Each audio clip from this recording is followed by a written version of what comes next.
قرآن مجید اس بات کی وضاحت کرتا ہے۔ نعمت اصل یہ ہے کہ جس پر اللہ ذوالجلال کی رحمت کا نزول ہو جائے وہ نعمتوں والا ہے، اور اللہ کی رحمت کا نزول کن لوگوں پہ ہوتا ہے؟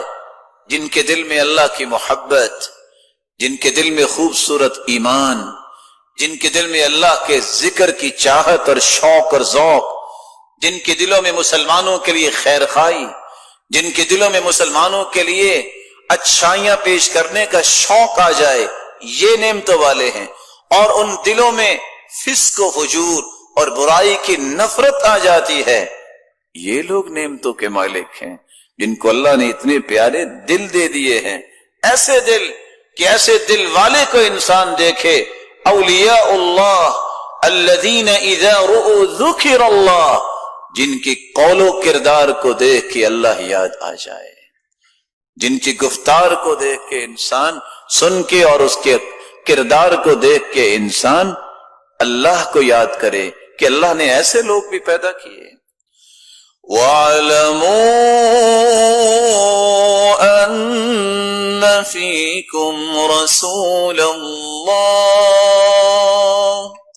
لَوْ يُطِيعُكُمْ فِي كَثِيرٍ مِّنَ الْأَمْرِ لَعَنِتُّمْ وَلَكِنَّ اللَّهَ حَبَّبَ إِلَيْكُمُ الْإِيمَانَ وَزَيَّنَهُ فِي قُلُوبِكُمْ وَكَرَّهَ إِلَيْكُمُ الْكُفْرَ وَالْفُسُوقَ وَالْعِصْيَانَ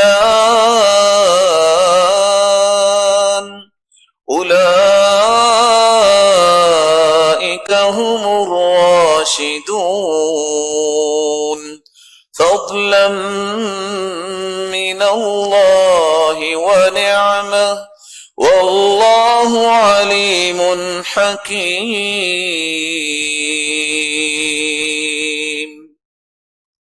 اللہ کی نعمت ان لوگوں کو ملتی ہے جن کو رب تعالیٰ کی رحمت ملتی ہے، اور رحمت یہ ہے ارادت الالہی لإیصال الخیر۔ اللہ ذوالجلال جب کسی کو نوازنے کا ارادہ کر لیتے ہیں، اسے دین کی صحیح سمجھ عطا فرما دیتے ہیں، اسے اسلام کی نعمت سے نواز دیتے ہیں، اس کے دل میں خیر اور اس کے دل میں خیر خواہی اور اس کے دل میں نیکی، یہ اس بات کی محبت آ جاتی ہے، اس کے دل میں گناہ سے نفرت آ جاتی ہے۔ وہ کسی کو فائدہ اگر نہیں دیتا تو نقصان دینے کی سوچ نہیں پیدا کرتا، وہ کسی کے ساتھ دھوکہ نہیں کرتا، وہ کسی کی غیبت اور چغلی نہیں کرتا، وہ اپنے آپ کو ہر اس غلط صفت سے دور رکھتا ہے جس سے رب تعالیٰ کی ناراضگی ہوتی ہے۔ لیکن لوگ کیا کہتے ہیں؟ جس کے فالوور زیادہ ہوں، کیا نعمت ہے اس کے پاس؟ نہیں، نعمت والا وہ ہے جو ایک کلمہ بولتا ہے اور کھربوں نیکیاں اس کے لکھی جاتی ہیں۔ اگر فالوورز کو ہی دیکھا جائے تو 7.5 ارب اس وقت دنیا ہے، ایک رپورٹ کے مطابق، تو 6 ارب تو کافر ہیں، پھر نعمت تو پھر شیطان ہوا نا، اس کے فالوورز تو زیادہ ہیں۔ اور مسلمانوں میں بھی 1.5 ارب میں کتنے لوگ نمازی ہیں وہ آپ کے سامنے ہیں۔ نہیں، جب تک مقاییس شرعیہ کو آپ اختیار نہیں کرتے، شرعی میرز جو ہوتے ہیں اس سے پتہ چلے گا نعمت کون سی ہے۔ میرے ذاتی مقاییس، میری ذاتی سوچیں، میرے تجربات، میری آراء، ان کی کوئی قیمت اسلام میں نہیں ہے۔ جو اس وقت قیمتی بنتے ہیں جب اللہ ذوالجلال کے فرمان اور محمد مصطفیٰ کے فرمان کے تابع ہوتے ہیں۔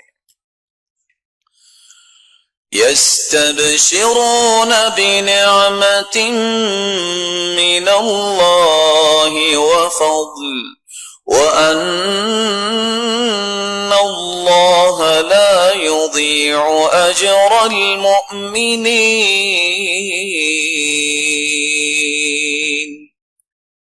کس قدر وہ خوش نصیب ہے، نعمتوں والے ہیں جن کو اللہ نے نعمت کیا دی ہے؟ چھوٹے چھوٹے اعمال پہ بہت بڑے انعام کے اللہ نے وعدے کر دیے ہیں۔ دنیا میں بھی آپ نے ترازو دیکھے ہیں، زیادہ سے زیادہ ایک ترازو پہ کتنا کو وزن ہم تول سکتے ہیں؟ ایک ترازو وہ لگے گا جو قیامت کے دن ایسا ترازو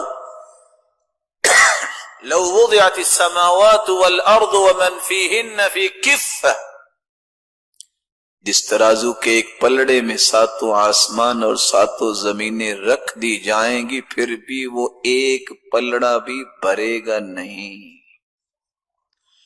لیکن میرے رب کی رحمت، میرے رب کی نعمت تو اس کو عطا ہوئی جس کے بارے میں رسول اللہ صلی اللہ علیہ وسلم نے فرمایا والحمد للہ تملأ المیزان۔ یہ زندگی کا سفر ہے، اس میں مشکلات آتی ہیں، یہ نیچر ہے زندگی کی، اس میں کبھی ہمیشہ خوشیاں نہیں رہتی۔ اگر ساری کی ساری خوشیاں یہاں ہی مل جائیں تو جنت کا شوق کون کرے گا؟ یہی تو فرق رکھا اللہ نے۔ لیکن جس حال میں بھی انسان ہے، اگر وہ خوش ہو کے دل کی اتھا گہرائیوں سے ایک کلمہ بول دے الحمدللہ، اللہ تیرا ہی شکر ہے اور تیری تعریف ہے، یہ 2 سے 3 سیکنڈ میں بولا گیا کلمہ نتیجہ کیا دیتا ہے؟ تملأ المیزان، قیامت کا دن ہوگا ترازو کے دونوں پلڑے نیکیوں سے لبالب بھر جائیں گے۔ من استغفر للمؤمنین والمؤمنات كان له بكل مؤمن ومؤمنة حسنة، یہ رب کا انعام اور نعمت نہیں تو اور کیا ہے کہ اگر کسی کا دل اتنا پیارا بن جائے، وہ مسلمانوں کا خیر خواہ ہو، اگر ان کے لیے کوئی کام نہیں کر سکتا، کوئی خدمت نہیں کر سکتا، دعا کر دے، صرف اتنے لفظ بول دے اللہم اغفر للمؤمنین والمؤمنات، مولا کریم مومن مردوں کو بھی تو معاف فرما دے اور مومنہ عورتوں کو بھی معاف فرما دے۔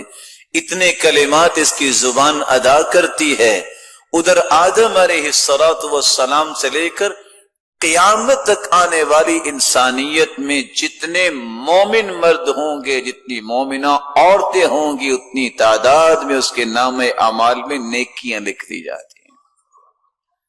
اللہ عز و جلال ان نعمتوں کا احساس کرنے کی توفیق عطا فرمائے۔ کچھ لوگوں کا نظریہ یہ ہوتا ہے فلاں تو بہت اچھے کھانے کھاتا ہے، کیا کمال کا لباس پہنتا ہے، کیا کمال کے مشروبات ہیں۔ ابو درداء رضی اللہ تعالی عنہ جنہوں نے تربیت محمد مصطفیٰ سے حاصل کی، ان کی بات پہ غور کیجئے، وہ فرمایا کرتے تھے من لم يعرف نعمت اللہ علیہ الا فی مطعمہ ومشربہ، اور حسن بصری کی روایت ہے وملبسہ، جو شخص یہ سمجھتا ہے کہ نعمت یہ ہے کیا کمال کا کھانا پینا ہے، کیا ہی کمال کا اس کا پہننا ہے، فقد قل علمہ وحضر عذابہ، ایسا نظریہ رکھنے والے کے بارے میں سمجھ لینا اس کا علم بھی ناقص ہے اور اس کا عذاب حاضر ہو گیا ہے، اس کا عذاب بہت قریب ہے۔ اگر یہی چیز ہوتی کھانے پینے کی تو وہ تو انسان کے علاوہ جانور بھی کھاتے ہیں اور طرح طرح کی چیزیں کھاتے ہیں۔ انسان کو اس لیے نہیں پیدا کیا گیا کہ وہ اپنی پریورٹیز کو چھوڑ کر کسی اور چیز کی طرف جائے۔ کیا حال ہوا بنی اسرائیل کا جن کو من و سلوى عطا کیا گیا، انہوں نے ان کے مقابلے میں کیا چیزیں طلب کی؟ اتستبدلون الذی هو ادنى بالذی هو خیر، کہ اللہ ذوالجلال نے جو اسلام اور قرآن اور محمد مصطفیٰ صلی اللہ علیہ وسلم اور ایمان اور اس طرح کی دولتیں عطا کی ہیں، اس سے بڑی بھی کو نعمتیں ہیں۔ اگر نعمت یہی ہوتی کھانا پینا تو اللہ کے رسول یہ کبھی نہ کہتے میرا جی چاہتا ہے میں ایک دن بھوکا رہوں اور ایک دن کھاؤں تاکہ اپنے رب کے ساتھ جڑا رہوں۔ اللہ کے رسول صلی اللہ علیہ وسلم تو اللہ سے اگر دعا کرتے، اور حدیث بھی اس بارے میں دلالت کر رہی ہے کہ چاہو تو یہ احد پہاڑ سونے کا بنا دیں، لیکن بنوایا اللہ کے رسول۔ اس لیے نعمت کے مفہوم میں غلطی نہیں کرنی چاہیے۔ اللہ ہمارے ذہنوں کو اتنا پیارا بنائے یہ قرآن کی صحیح فہم حاصل کر سکیں اور ان چیزوں کو نعمتیں ہم سمجھے جن کو قرآن اور حدیث نے نعمت بنایا۔